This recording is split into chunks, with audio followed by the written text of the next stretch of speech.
আসসালামু আলাইকুম। Hello guys, welcome to back my channel. আজকে আমি কিভাবে ডিমের পিঠা বানাইছি সেটা তোমাদের মাধ্যমে শেয়ার করব। দেখো, আমি একটা ডিম দিয়ে অনেকগুলা পিঠা বানাইছি। আর এখন আমি চিনি দিয়েছি, স্বাদ মতো লবণ দিয়ে দিচ্ছি। আর ভালোভাবে এখন মিক্স করে নেব। মিক্স করে একটু সময় রেস্টে রেখে দেবো যেন চিনিটা গলে একদম মিশে যায়। গাইস, দেখতে পারতেছো আমার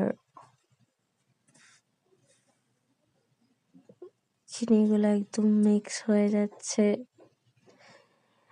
যতক্ষণ না চিনি একদম গলা যাচ্ছে ততক্ষণ নেড়ে ভালোভাবে মিক্স করে নেব।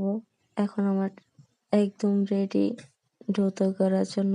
আমি এখন টেবিল চামচ দিয়ে 1 চামচ তেল দিয়ে দিয়েছি। আবার মিক্স করব।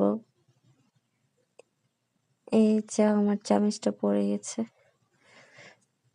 দেখেন গাইস, আমি সবকিছু একসাথে মিক্স করে নিলাম। এখন আমি ময়দা দিয়ে দিচ্ছি। একটু একটু করে ময়দা দিয়ে ডো তৈরি করব। ডোটা যেন একদম শক্ত না হয়, একদম নরমও না হয়। ওই আছে না, আমরা যখন রুটি বানাই ওই রুটির ডোর মতোই হবে। আস্তে আস্তে মিক্স করে নিচ্ছি। মিক্স করতে করতে একদম ডো তৈরি করব। সো গাইস,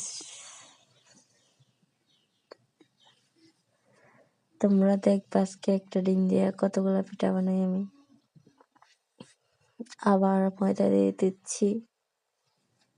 ময়দাগুলো আমি ফার্স্টে চেলে নিয়েছি, ওটা স্কিপ করে দিয়েছি, ওটা দেখে নেই।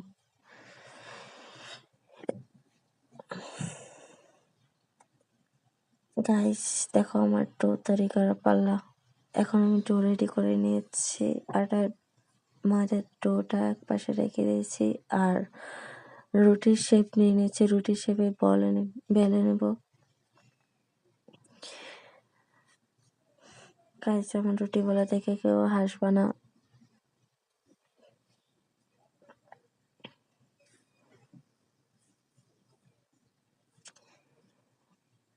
এত ভারও না, এত পাতলাও না, ঠিক এরকম ভাবে রুটিগুলা বেলে নেব সবগুলা।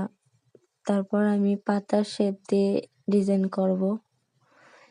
গাইস দেখো আমি কিরকম ভাবে পাতা তৈরি করতেছি। আমি ঘরে খাবো, এটা এত ডিজাইন করার কোনো কিছু মনে করি না, তাই সিম্পল একটা পাতার ডিজাইন দিয়ে, পাতার শেপ দিয়ে পিঠাগুলো তৈরি করে নিয়েছি।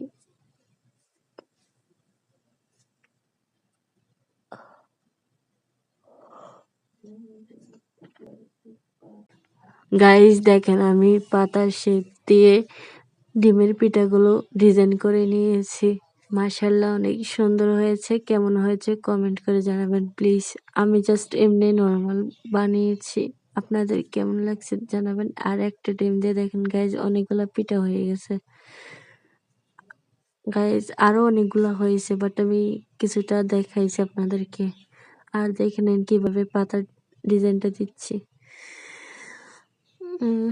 গাইজ, আপনারা সবাই কেমন আছেন তা তো আজকে বলে নাই। সো জানাবেন কমেন্টে কে কেমন আছেন। আশা করি সবাই অনেক ভালো আছেন। আর আমাকে সাপোর্ট করার জন্য অনেক অনেক ধন্যবাদ। আমার ভিডিও দেখার জন্য অনেক অনেক ধন্যবাদ। আমি মন থেকে দোয়া করি আল্লাহ যেন সবাইকে অনেক সুস্থ রাখে। গাইজ দেখেন, এখন আমি পিঠাগুলা রেডি করে নিচ্ছি খাওয়ার জন্য। তেলের মধ্যে ভেজে নিয়েছি, তেলে দিয়ে দিয়েছি। এখন এগুলা ব্রাউন কালার হওয়া অবধি আমি ভাজবো।